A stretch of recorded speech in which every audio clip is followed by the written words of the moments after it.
Hundreds of workers may be laid off from the West Coast's biggest shipbuilder right here in San Diego.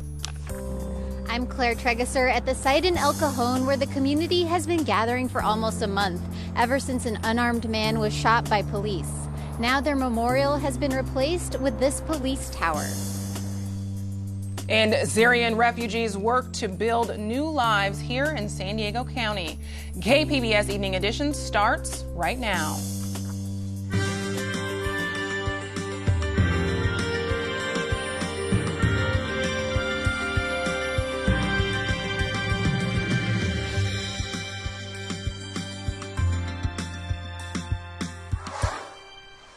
Good evening and thanks for joining us. I'm Ebony Monet. The California National Guard is trying to clear up a controversy over enlistment bonuses paid to nearly 10,000 soldiers a decade ago. The Los Angeles Times is reporting the soldiers are being ordered to repay those bonuses because they were given improperly. The soldiers got $15,000 or more for signing up. The National Guard says some, quote, bad actors misled soldiers with those oversized bonuses. It says those who got repayment orders can appeal, rather. San Diego shipbuilder NASCO says it expects to lay off hundreds of workers early next year. In a written statement, the company says 700 workers would receive notice of a possible workforce reduction in January. NASCO employs more than 3,500 people. The company has announced major layoffs in the past, only to reverse the announcement when more work comes in.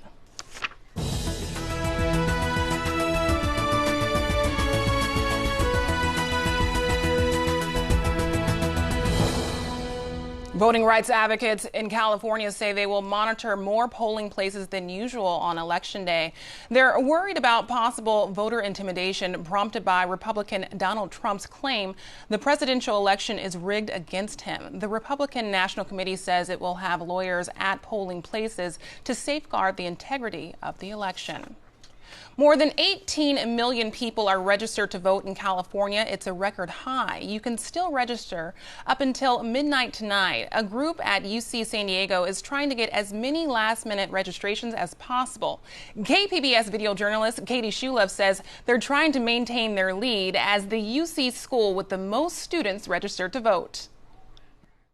Today is the last day to register to vote. Campaign booths and student volunteers lined one of UC San Diego's main walkways on Monday, calling students over to fill out the paperwork or online form to register on the last possible day. As of 2 weeks ago, we were ranked #1 among the UCs for student registration. For the first time ever, UCSD has held that title. So we're hoping we can carry that over through today and through the end of the election. Liam Barrett organized the last-minute voter registration drive through the nonpartisan Student Organized Voter Access Committee, or SOVAC. Well, a lot of times students want to register, they just haven't necessarily had the access or the time to do it correctly, so we're trying to catch them right as this deadline registration window sunsets. SOVAC has been registering students to vote since September, going door to door and setting up booths on campus almost every day. By lunchtime Monday, they'd registered just over 2,100 students. Junior Alvin Melcomian is one of them. This is the first election he can vote in, and he says he's voting for Trump. It's important this year especially because it is a pretty hectic election coming up. We have two pretty crazy candidates. A few minutes later, Clinton supporter Poema Kim stopped by to register. She's also a first-time voter.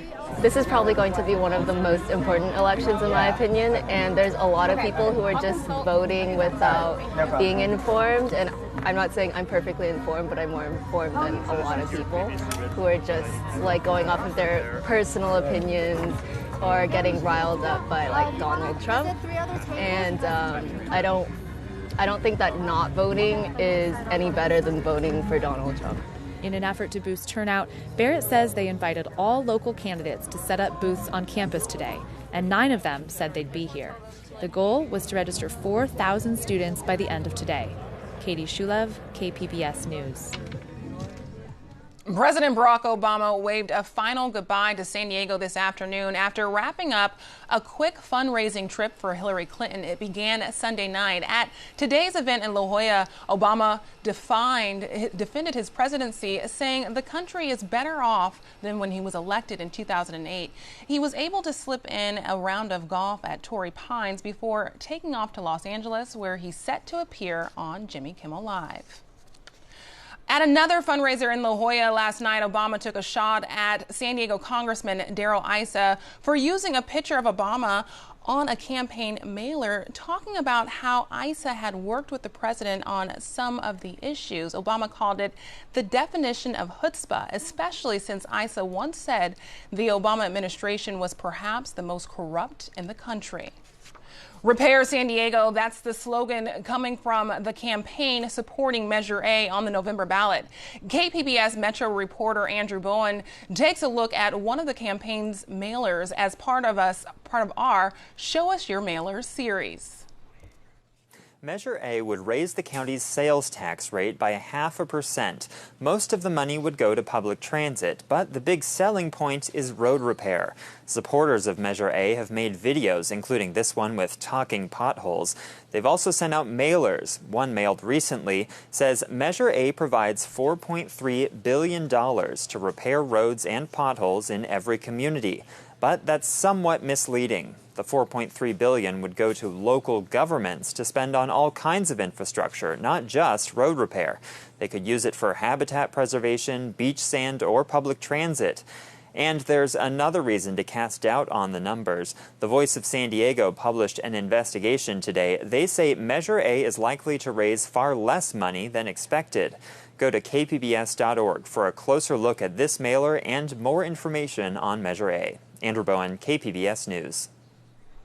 One of the 17 measures on the state ballot would change how lawmakers pass bills in Sacramento. KCET's Val Zavala gives us an explanation of Prop 54. Prop 54 in 1 minute. Prop 54 would affect how laws are made in Sacramento. It would require that every bill is published and posted online at least 3 days before it's voted on. It would also require that public meetings be videotaped and put online. Now, why did this come about? Because sometimes lawmakers would do something called gut and amend. They'd take a bill about one subject, say pensions, and at the last minute gut it and replace it with something completely different like fire prevention, then vote on it before anyone had a chance to react. I know, crazy. Supporters of Prop 54 say gut and amend has to stop, that letting everyone see the bill 3 days before voting is only fair. As for videotaping sessions, they say more than 100 cities and counties videotape meetings. Sacramento should too.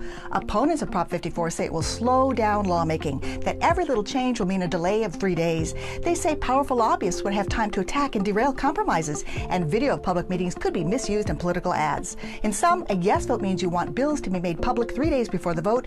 A no vote means things stay the same. You can learn more about what's on your ballot with the KPBS Voter Guide. It's an interactive website. Enter your address and you can see all the races you'll be voting on with links to our coverage of the issues. You can find it online at kpbs.org/voterguide. California's Racial Profiling Advisory Board is working to end discrimination by police. The board, which is made up of police officers, civil rights activists, and LGBT representatives, met today to hash out how to collect the demographics on the stops and arrests made by police and how to best record complaints against officers. As an African American man in law enforcement, it's encouraging to know that law enforcement takes these things very serious. Governor Brown signed a measure last year that required the collection of demographics by police. It's been almost a month since Alfred Olango, an unarmed black man, was shot by an El Cajon police officer. Since then, people in El Cajon have been gathering every day for protest vigils or cookouts. KPBS reporter Claire Tregasser is at one of the sites where many of these gatherings take place, the site where Alfred Olango was shot and killed. Claire? For weeks, a memorial to Olango was set up here, and every night community members gathered to pay their respects and to spend time together. Now the memorial is gone, and in its place is a police tower. I talked to organizers about what happened. You want me to put some ketchup on it for you? Last week, people gathered for a barbecue at the site where Olango was shot, the same thing they've been doing for weeks after he died. They set up a memorial and at first held rallies, but over time, those turned into community hangouts. Chef AJ on the grill, as always. It's brought a lot of us closer, and we have like a community now and a new family to where we know that we have each other's back. Wilnisha Sutton is a community organizer from Skyline. She's been at the rallies and gatherings since the start and says they've brought purpose to Olango's death. A lot of people have come together And by his death, it wasn't in vain. It created this community and this love and this fight.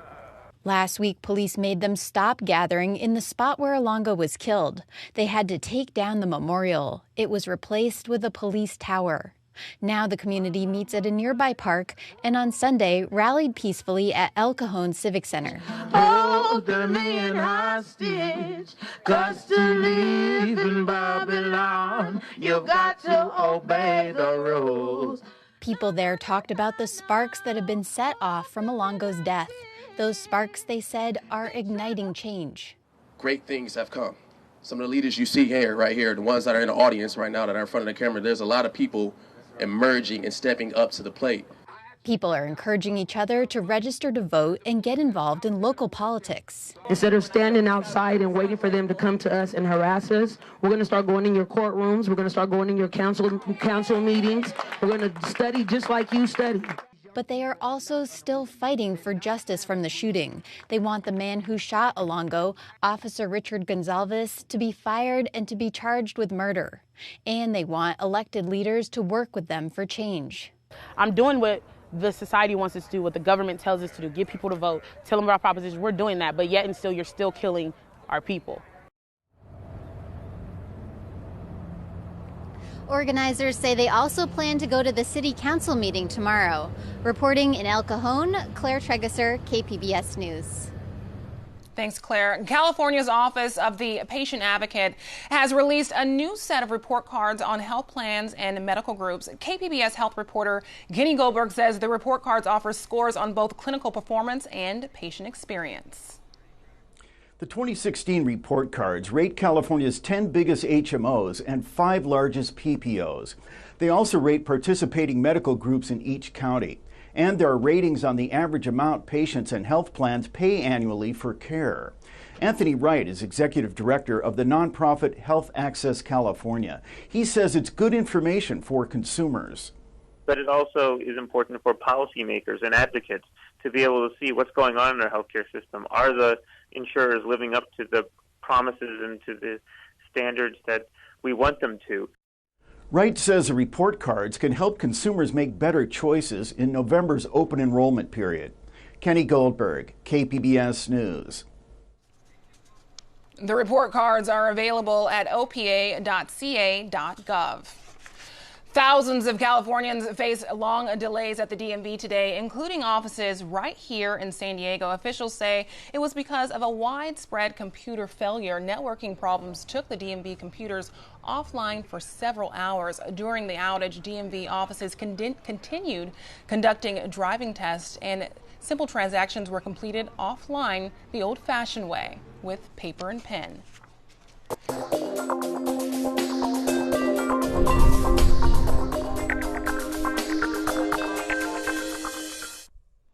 Some 10,000 Americans turn 65 every day. That means a lot of older drivers on the road. State law requires doctors to report any patient with conditions like Alzheimer's that can affect their ability to drive safely. Today, I spoke with Cheryl Clark, with our media partner iNews Source about the latest news and numbers report.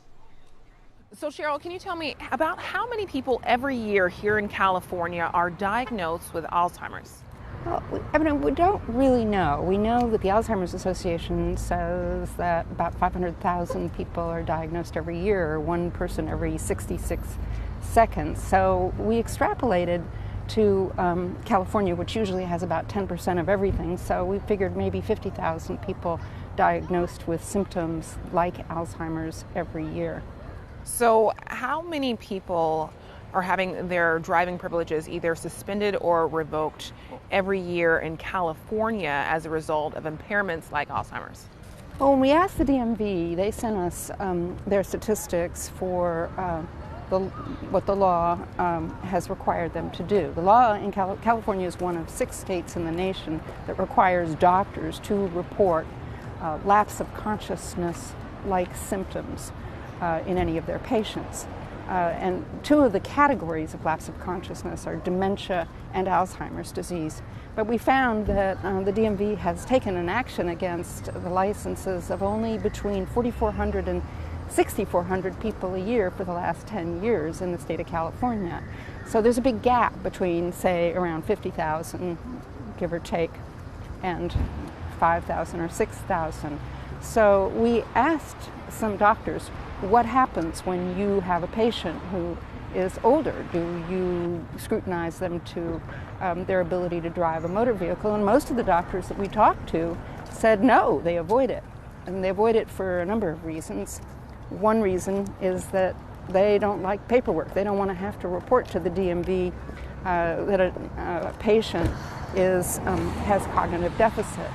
Number two, they don't want to get into arguments with the patient and the family, because the one thing that is so sacrosanct in an older person's life is their independence, their ability to go to the store by themselves, go to church by themselves. This also becomes a burden on family members as well, because they have to drive them places. So there's resistance on the part of the medical community. We've talked to doctors who told us this, that they don't want to get into all of this medico-legal realm. So with this gap and this resistance, what can be done? Well, I think just a greater awareness from everyone involved that we have something like a silver tsunami. A lot more older people turning age 65, age 75, age 85. We have a lot of people driving who are over age 90.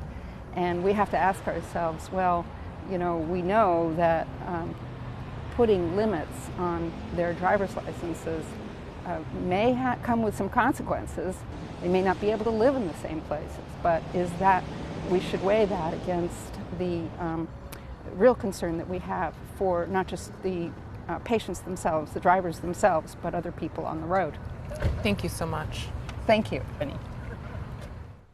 Former state lawmaker and anti-war activist Tom Hayden died over the weekend. Hayden helped organize demonstrations that turned violent at the 1968 Democratic National Convention. He was a guest on KPBS Evening Edition in January of 2015 when we asked him to compare the protests of the 1960s to those of today. I think that in our memories, the protests in the 60s were bigger. And now they've become part of the struggle over memory. But in fact, because of the social media and because of the global internet, I think we've seen wave after wave of rebellions led by young people, mainly, not just Occupy Wall Street, which got a lot of attention and altered our politics, but these demonstrations in Ferguson, the demonstrations in New York, in Los Angeles, I think a whole new generation has been shocked and inspired by the legacy of Trayvon Martin and the impunity that police have had, and there are going to be reforms and changes.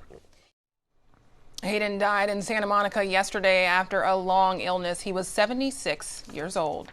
State Department figures show that the majority of the 11,000 Syrian refugees that have arrived in the U.S. this year were children. And even as they enroll in schools here in San Diego and around the country, AP reporter Christina Marios says the memories of the bombings and violence are never far behind. Abdul Hamid's father disappeared 4 years ago, and his family believes was killed. It felt like everything fell apart. He and his mother and 5 siblings fled Syria for Jordan. In July, they reached the United States. 7 of the more than 11,000 Syrian refugees who have arrived in the U.S. since October 2015. According to the State Department, nearly 60% are under the age of 18. Many of those kids now enrolling in schools. We received about 70 or 80 in the last couple months, and that's significant, given that the needs of some of our children are so significant as far as impact, but we're prepared. The Cajon Valley Union School District has been bolstering its English language program since first receiving Iraqi students several years ago. It's also hired more Arabic-speaking staff. Because we have such a large and diverse student population, being able to relate, even learning a few new Arabic words, things like that, it helps the students feel more at home and let them know that they're welcome. This year, the district began a parent academy after school to strengthen relationships with teachers and foster literacy skills at home. There's difficulty at the start. Until now, this difficulty remains. But it's a reality we have to face. I say it again, there's difficulty in living. For Abdul Hamid, that means learning a new language and making new friends. مؤيد نور الدين عبد الرحيم شو اسمه. Though the one person he wishes he could see most is never far from his mind. I think about my dad a lot. The wounds of war stretching from Syria to El Cajon, California. Christine Armario, The Associated Press. Oceanside residents awoke to heavy rolling thunder and rain this morning. This video was taken just south of the Oceanside Pier. And there's more rain headed to Southern California. Regina Miller lets us know if it's headed to San Diego. It's been pretty active here in Southern California as we had some rain move through. Los Angeles saw some, and then to the south of Los Angeles on the I-5 around Huntington Beach. And we've also seen some to the east along the I-10. So as we go into tonight, though, a lot of that rain starts to pivot a little bit to the south and east. So in the metro areas, just looking at a partly cloudy sky with a temperature of 64 degrees. Into Oceanside, we'll have an overnight low of 56 degrees. In Ramona, 51. In Mount Laguna, 46 degrees and partly cloudy. Borrego Springs at 59 degrees with a partly cloudy sky. Now, it'll be quiet for much of the midweek, but then as we go into the late week or weekend, that's when we're going to see another system bringing some showers. We're going to see some tropical moisture feeding in here to Southern California. That is going to bring a return to some of the wet weather here. So looking ahead in the forecast on the coast, we'll see a temperature of 72 degrees for your Tuesday. We have some low clouds in the morning, then some sun. And then for Wednesday, we have mostly sunny skies, 73 degrees. Partly sunny on Thursday, and then here we go on Friday. We get a bit of rain with a temperature of 76 degrees. On Saturday, then, partly sunny and nice right behind that system with a temperature of 75. Inland areas on Tuesday, we'll have a temperature of 79 degrees. Clearing skies after some morning clouds, mostly sunny on Wednesday, and we'll have clouds and sun on Thursday. It's going to be a nice one. We get a bit of that rain coming into the inland areas on Friday as well with a temperature of 84 degrees.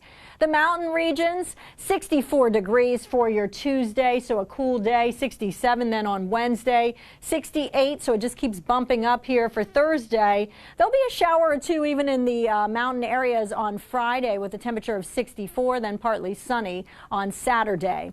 Desert locations, we have mostly sunny skies at 89 for Tuesday. Wednesday, we top out at 91, plenty of sunshine, clouds and sun and very warm on Thursday at 92 degrees. Friday, partly sunny and warm. And on Saturday, partly sunny and warm as well with a high temperature of 90 degrees. I'm Regina Miller, KPBS News. I'm Judy Woodruff. On the next NewsHour, Margaret Warner reconnects with a Syrian activist she met 4 years ago, a man whose once high hopes have crashed in the face of the brutal war. Monday on the PBS NewsHour. For years, the annual Titans of Maverick surf competition was for men only. And because of that, the California Coastal Commission was thinking about denying a permit for the contest this season. But this year, women will get a chance to surf the big waves for big money. There will be a women's heat with a $30,000 prize at stake. It could happen anytime between November 1st and March 31st. The window for the Mavericks competition depends on waves and the weather up in Half Moon Bay. San Diego State University has announced a new athletic director. John David Wicker has been chosen to be the head athletic department following a 6-month nationwide search.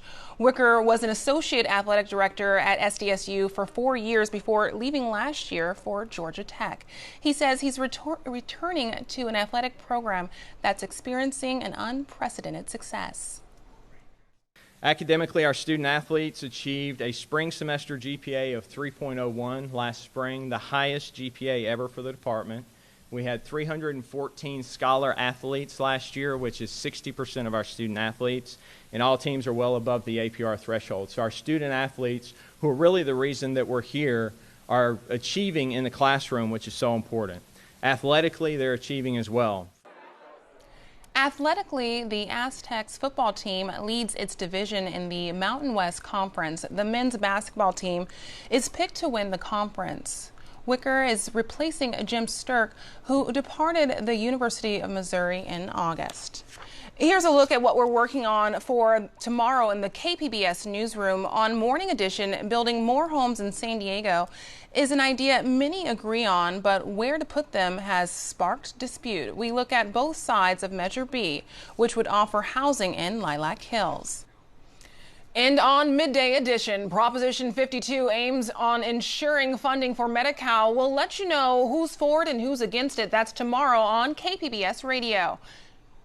You can find tonight's stories on our website, kpbs.org/evening edition. Thanks for joining us. Have a great evening.